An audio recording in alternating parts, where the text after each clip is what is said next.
Oh, hey everybody, Mr. Mack here, back with chapters 20 and 21. Normally I read a chapter and then a day goes by or two and I read the next couple chapters. This morning I read chapters 18 and 19, and this is the same day, 4 hours later, and I'm going to read chapters 20 and 21 just because I can't wait to get to them. And chapters 20 and 21 are my favorites. Not my favorites, but a couple of my favorite chapters in the book, and I just wanted to do it. I wanted to get it in. So, just a quick sum up. All the kids are in. They're on the tour with Mr. Wonka. The Goops, Augustus, slopping up all that hot chocolate from the river. Fell in, got sucked up by the tubes, sucked up into the fudge room. And Oompa Loompa escorted Mom and Pop Gloop up to the fudge room. The Gloops are gone. They left. Hopefully, Augustus learned a lesson, perhaps. So, the rest of the families and Willy Wonka, they went on their way because, hey, we got to keep moving. They went on a boat, a big pink boat, gigantic, made out of a huge piece of sweet, a huge piece of candy, carved out, hollowed out, and carved like a big boat, like a Viking boat, high in the front and high in the back. 100 Oompa Loompas at the oars rowing the boat in the river. And finally they come into this gigantic, dark tunnel, which looked like another big pipe. And they went in and they were going so fast and so fast and so fast. Everybody's screaming, ah! Mr. Willy Wonka's, of course, laughing. And the Oompa Loompas are laughing. They're laughing all the time anyway. Mr. Wonka said they love to laugh. So they come across all these doors, these various doors. One door is the cream door, making all kinds of cream, including hair cream. They had the whip room where they needed whips to make, whipped cream. Finally, they get to the inventing room, and they go in. And Mr. Wonka told them and showed them the everlasting gobstopper, a piece of candy that you can suck on it, put it in your mouth. It will never lose its flavor. You can keep it forever. It will never lose its flavor. It will change color once a week, and it will never go away. And it's delicious, as he says. And he also said, and I was going to ask you about this. He said, this gobstopper will last forever. And then he stopped and he kind of said, I think it'll last forever. I'm not sure. Why was he not sure? Why? Of all people, Willy Wonka, the inventor of this amazing, everlasting gobstopper, why is he not sure that it would last forever? Did you figure that out? You probably did. Nobody knows how long forever is, right? Even if that gobstopper lasted 4 billion years, is 4 billion really forever? If we're still here, then time is still going on. It's still not forever. So that's why he said it. And also, I wanted to show you something too, just a mistake I made in the last chapter. This awesome drawing of the inventing room when they first got there with all the coal, the pipes and the tubes and all the pots with all the cooking stuff and the delicious smells. And I pointed over here and said, look, and there's Charlie. That's not Charlie. Of course, that's not Charlie. What I meant to say was that's Willy Wonka there, pushing the buttons and doing what needs to be done. So, the everlasting gobstopper he told them about, he also told them that he had invented a hair candy. When you eat the candy, it will make you immediately sprout hair from your head and your chin. And he tested it on a Oompa Loompa, and the Oompa Loompa's beard began to sprout. And it kept growing and growing, and they kept cutting it, and they couldn't keep up with it. Finally, they took a lawnmower to it. And so he said that still needs a few more tweaks. It's not quite ready yet, but that's kind of cool. I said Mr. Mack would like to have that. Anyway, and that's it. That's where we are right now. Chapter 20 is called The Great Gum Machine, and if it's a gum machine, we know what character that's going to appeal to, right? Who? You remember? Violet Beauregard, the gum-chewing champ. Absolutely. It's a gum machine. Why wouldn't it appeal to her, right? All right, chapter 20, the gum machine, the great gum machine. Mr. Wonka led the party over to a gigantic machine that stood in the very center of the inventing room. It was a mountain of gleaming metal that towered high above the children and their parents. Out of the very top of it, there sprouted hundreds and hundreds of thin glass tubes, and all the glass tubes curled downward, thin glass tubes, and came together in a bunch and hung suspended over an enormous round tub as big as a bathtub. And let me just kind of show you. Here's the drawing of it. And you can see here they are all down here. Look how small they are. This is a gigundous machine, a colossal machine. There's the tub up there, and there's all the tubes, you know. And something's going into that tub. We'll find out what it is. But that's it. That's the tub. That's the machine. Here we go, said Mr. Wonka. And he pressed 3 different buttons.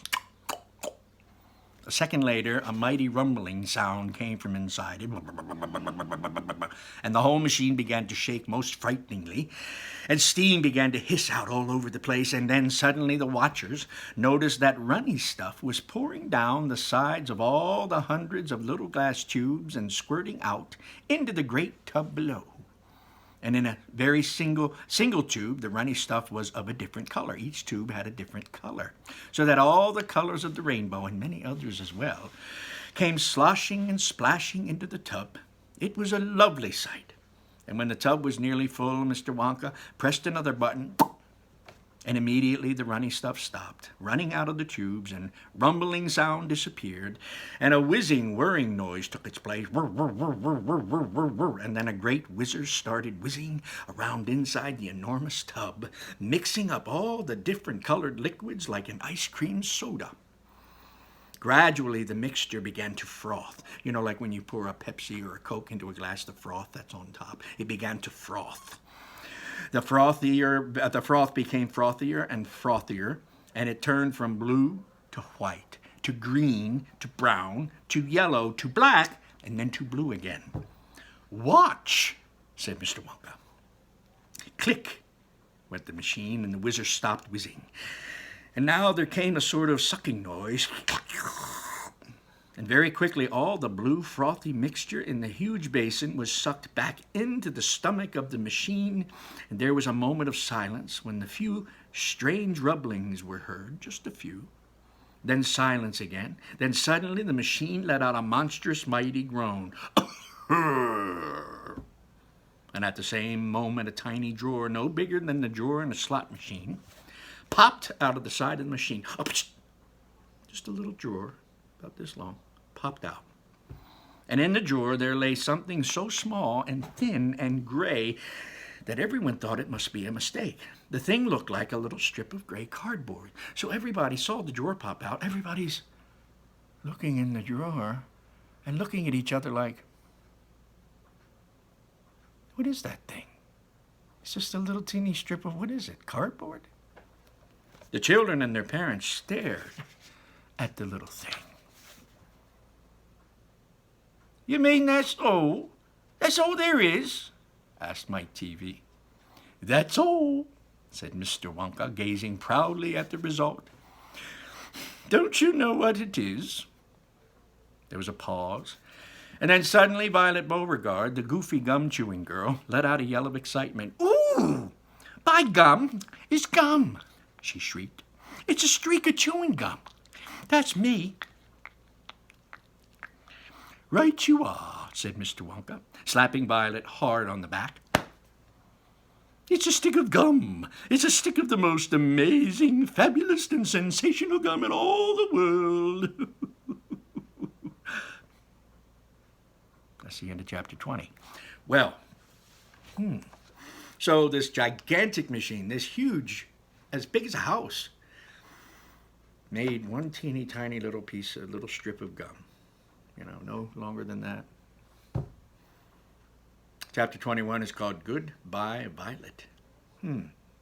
Well, by violet, you know we're not speaking of the color.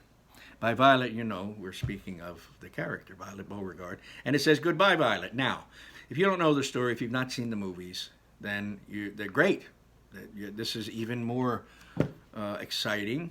What do you think that means, Goodbye, Violet? We can infer, we can use inference, and we can make some guesses. Goodbye, Violet. Usually when somebody says goodbye, they're leaving. Goodbye. We already had one character leave. So, chapter 21, Goodbye, Violet. This is gum, Mr. Wonka went on, is my latest and greatest invention, my most fascinating. It's a chewing gum meal. Oh, that tiny strip of gum laying there is a whole 3-course dinner all by itself. What sort of nonsense is this? Said one of the fathers. My dear sir, Mr. Wonka said, when they start selling this gum in shops, it will change everything, I'll have you know. It will end all kitchens and all cooking. There will be no more marketing to do, no more buying of meat and groceries. There'll be no knives and forks at meal times, no plates, no washing up, no garbage, no mess. Just a little strip of Wonka's magic chewing gum, and that's all. That's all the breakfast you'll need, all the lunch you'll need, and all the supper. This piece of gum I've just made happens to be tomato soup, roast beef, and blueberry pie. But you can have just about anything you'd like. What do you mean? What are you talking about? Is tomato soup, roast beef, and blueberry pie? What are you talking about, Mr. Wonka? Said Violet Beauregard. If you were starting to chew it, said Mr. Wonka, then that is exactly what you would get on the menu. It's absolutely amazing. You can actually feel the food going down your throat and into your tummy. And you can taste it perfectly. It fills you up, satisfies you. It's terrific. It's utterly impossible, said Veruca Salt. Hey, just so long as it's gum, shouted Violet Beauregard. Just so long as it's a piece of gum and I can chew it, then that's for me. And quickly she took the gum, her world record gum, and stuck it behind her left ear. Come on, Mr. Wonka, she said. Hand over the magic gum of yours, and we'll see if that thing works. Now, Violet, said Mrs. Beauregard, her mother. Don't do anything silly, Violet. I want the gum, Mom, Violet said obstinately. What's so silly about that? Oh, I'd rather you didn't take it, Mr. Wonka told her gently. You see, I haven't got it quite right yet. There are still 1 or 2 little things, and before he could finish. Oh, the heck with that, said Violet, and suddenly, before Mr. Wonka could even stop her, she shot her fat hand out and grabbed the stick of gum out of the little drawer and popped it into her mouth. At once, her huge, well-trained jaws started chewing away. Don't, said Mr. Wonka. Fabulous, said Veruca. Said Violet, sorry. It's tomato soup. It's hot and creamy and delicious. It's running down my throat. It's delicious. Stop, please, said Mr. Wonka. The gum isn't ready yet. It's not right. Of course it's right. It's working beautifully. Oh, my lovely soup. It's delicious. Spit it out, said Mr. Wonka. Wait a minute. It's changing. Chewing and grinding both at the same time. Wait a minute. The second course is coming up. It's roast beef. It's tender and juicy. Oh boy, what a flavor. Wait. Oh, the baked potato. Oh, it's marvelous. Oh, it's got crispy skin and it's filled with all the butter. Oh, the butter. Oh, but how interesting, Violet, said Mrs. Beauregard. You are a clever girl. Hey, keep chewing there, kiddo, said Mr. Beauregard. Keep right on chewing, baby. This is great for the day, the Beauregards. Our little girl, the first person in the world to have a chewing gum meal. Everybody was watching Violet Beauregard as she stood there chewing an extraordinary piece of gum. Little Charlie Bucket was staring at her, absolutely spellbound, watching her huge rubbery lips as they pressed and pressed and pressed and chewed. And Grandpa Joe stood beside him, gaping at the girl. Mr. Wonka was wringing his hands and saying, "No, no, no, no, it isn't ready. It isn't ready for eating. It isn't right. You mustn't do it." "Blueberry pie and cream," shouted Violet. "Oh, here it comes. Oh, it's my favorite. Oh, perfect. Oh, it's beautiful. Oh, it's exactly as though I'm swallowing it. It's right there. I can taste it going down my throat. It's delicious. I'm chewing and swallowing great big spoonfuls of the most delicious blueberry pie in the world."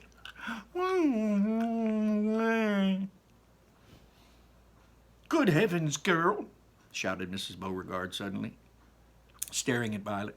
"What's happening to your nose?" "Oh, be quiet, Ma. Let me finish it, will you?" said Violet. "It's turning blue, honey," Mrs. Beauregard said. "Your nose is turning blue as a blueberry." "Your mother's right," said Mr. Beauregard. "Your whole nose has gone purple." "What do you mean, purple? What are you talking about?" Violet said, chewing away. "Your cheeks," Mrs. Beauregard screamed. "They're turning blue as well. So is your chin. Your whole face is turning blue." "Oh, spit that gum out at once," ordered Mr. Beauregard. "Mercy, save us," yelled Mrs. Beauregard. "The girl's going blue and purple all over. Even her hair's changing color. Violet, you're turning violet, Violet. This is happening to you. This is happening. Spit it out." I told you I didn't have it quite right," said Mr. Wonka, shaking his head sadly. "I'll say you haven't," said Mr. Beauregard. "Just look at that little girl over there. Look at my girl." Everybody was staring at Violet, and what a terrible, peculiar sight she was. Her face and hands and legs and neck, in fact, the skin all over her body, as well as her great big mop of curly hair, had turned a brilliant purplish blue, the color of blueberry juice. "Oh, it always goes wrong when it comes to the dessert," sighed Mr. Wonka. "It's the blueberry pie that does it. Oh, but I'll get it right one day, you'll see." "Violet!" screamed Mrs. Beauregard. "You're swelling up." "Oh, I feel sick," Violet said. "You're swelling up!" screamed Mrs. Beauregard again. "Oh, I feel most peculiar," Violet said. "Well, I'm not surprised," said Mr. Beauregard. "Good heavens, girl," screeched Mrs. Beauregard. "You're blowing up like a balloon." "Like a blueberry," said Mr. Wonka. "Call a doctor," shouted Mr. Beauregard. "Prick her with a pin," shouted one of the fathers. "Save her!" cried Mrs. Beauregard, wringing her hands, but there was no saving her now. Her body was swelling up and changing shape at such a rate, and within a minute it had turned into nothing less than an enormous round blue ball. A gigantic blueberry, in fact. And all that remained of Violet Beauregard herself was a tiny pair of legs and a shiny pair of arms sticking out of the great round fruit, and a little head on top. "Oh, it always happens like that," sighed Mr. Wonka. "I've tried it 20 times in the testing room on 20 Oompa Loompas, and every one of them had finished up and turned into a blueberry. It's most annoying. I can't understand it." But I don't want a blueberry for a daughter," said Mrs. Beauregard. "Put her back to the way she was this instant." Mr. Wonka clicked his fingers, and 10 Oompa Loompas appeared immediately at his side. "Row Mrs. Beauregard into the boat," he said to them, "and take her along to the juicing room at once," he said. "The juicing room?" cried Mrs. Beauregard. "What are they going to do to her there?" "Well, squeeze her, of course. We've got to squeeze out the juice out of her immediately. After that, you'll just have to see how she comes out. But don't worry, my dear Mrs. Beauregard. We'll get her repaired if it's the last thing we do. I'm sorry about it all, I really am." Already the 10 Oompa Loompas were rolling the enormous blueberry across the floor of the inventing room toward the door that led to the chocolate river, where the boat was waiting. Mr. and Mrs. Beauregard hurried after them. The rest of the party, including little Charlie Bucket and Grandpa Joe, stood absolutely still and watched them go. "Listen," whispered Charlie. "Listen, Grandpa. The Oompa Loompas in the boat outside are starting to sing." The voices, 100 of them singing together, came loud and clear into the room. Now, before I read you the Oompa Loompa song, here is the picture of the Oompa Loompas rolling Violet Beauregard to the boat. They have no choice but to roll her. They certainly can't pick her up. She's a big, gigantic blueberry. Make sure I didn't leave any other. I did. I left out one piece of art. The parents going crazy. The Beauregards. There's Mrs. Beauregard. There's Violet. There's Dad Beauregard there. There's Mr. Wonka. Oh, it always goes wrong during the dessert.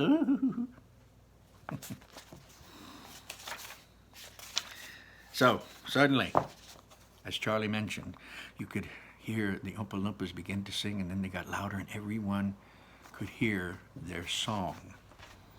"Dear friends, we shall surely all agree there's almost nothing worse to see than some repulsive little bum who's always chewing gum. It's very near as bad as those who sit around and pick the nose, so please believe us when we say that chewing gum will never pay. This sticky habit's bound to send the chewiest to a sticky end. Did any of you ever know a person called Miss Bigelow? This dreadful woman saw no wrong in chewing all day long. She chewed while bathing in the tub. She chewed while dancing at her club. She chewed in church and then on the bus. It really was quite ludicrous. And when she couldn't find her gum, she chewed up the linoleum, or anything that happened near a pair of boots, a postman's ear, or other people's underclothes, and once she chewed her boyfriend's nose. She went on chewing till at last her chewing muscles grew so vast that from her face her giant chin stuck out just like a violin. For years and years she chewed away, consuming 50 packs a day, until one summer's eve, alas, a horrid business came to pass. Miss Bigelow went late to bed. For half an hour she lay and read, chewing and chewing all the while, like some great clockwork crocodile. At last she put her gum away upon a special little tray, and settled back and went to sleep. She managed this by counting sheep. By now, how strange, although she slept, those massive jaws of hers still kept on chewing through the night, even with nothing there to bite. They were, you see, in such a groove, they positively had to move, and very grim it was to hear, in pitchy darkness, loud and clear, this sleeping woman's great big trap, opening and shutting, snap, snap, snap. Faster and faster, chop, chop, chop. The noise went on and it wouldn't stop, until at last her jaws did decide to pause and open extra wide. And with the most tremendous chew, they bit the lady's tongue in two. Therefore, just from chewing gum, Miss Bigelow was always dumb, and spent her life shut up in some disgusting sanatorium. And that is why we'll try so hard to save Miss Violet Beauregard from suffering an equal fate. She's still quite young. It's not too late. Provided she survives the cure, we hope she does. We can't be sure. Well, that's the end of chapter 21. I hope you enjoyed it. I certainly did, as always. Take care of yourselves. When you go out, mask up. Keep your hands away from your eyes, nose, and mouth. And come back for the next chapters. The next chapter, chapter 22, is called Along the Corridor. So we shall see. Take good care. See you next time. Bye-bye.